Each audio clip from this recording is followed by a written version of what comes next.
So, welcome to the Shakespeare Pro app. And it's a magnificent app, I'll say that.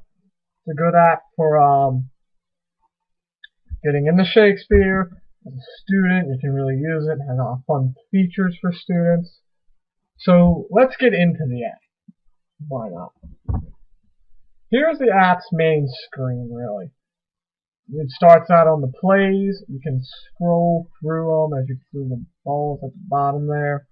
You can scroll through 4 pages. It has all 41 plays, 154 sonnets, and 6 poems, which rival the length of his plays, might I add. And it gives fun things. It gives you the dates the plays were written and performed. It gives you the number of lines in the plays. So it shows you a lot of interesting facts about the plays right away.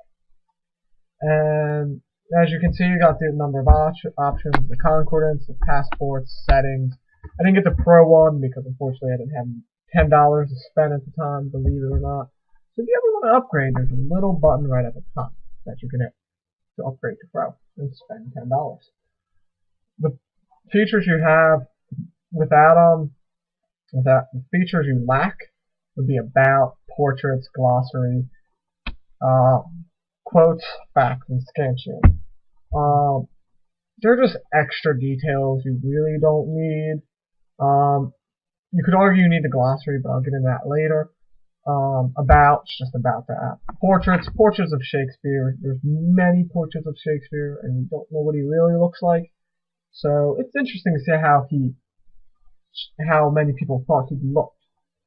But most of the time, we really don't know, and some of the photos or portraits aren't that good. Quotes, just famous quotes, to be or not to be, Romeo, Romeo, wherefore art thou, Romeo? Not really important stuff, since you'll read them in the play.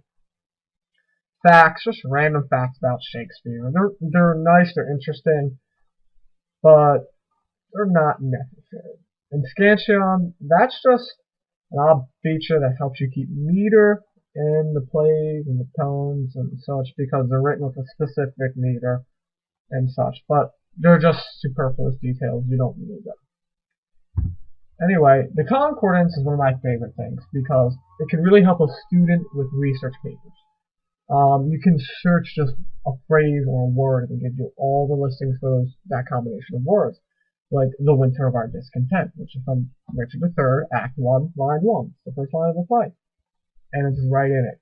It just brings that up. And I think it's fantastic if you have to look up how many times a word was used, or what word the context was used, or the phrase. You can just look it up and it gives you and brings you right to the play, right where it was. I really love that and I enjoy it.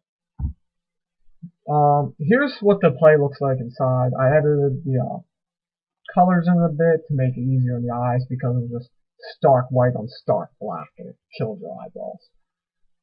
This is Rosalind given the epilogue and As You Like It. Say you're looking at it and you run through some words and you see the word conjure. You don't know what conjure means. You don't know how conjure is being used in this context. Well, unfortunately you don't have the glossary edition, but you have an iPad, which has a lot of apps you can download, especially some very good free dictionary ones, like dictionary.com or Merriam-Webster, whatever other dictionaries you can find. I'm sure there's a bunch more that are free. Well, here's a fun thing. You can copy the word in it because with the iPad you can copy text. And then you can go over and you can go on your other app and look up dictionary. Look up conjure, and you get all the definitions of conjure right there.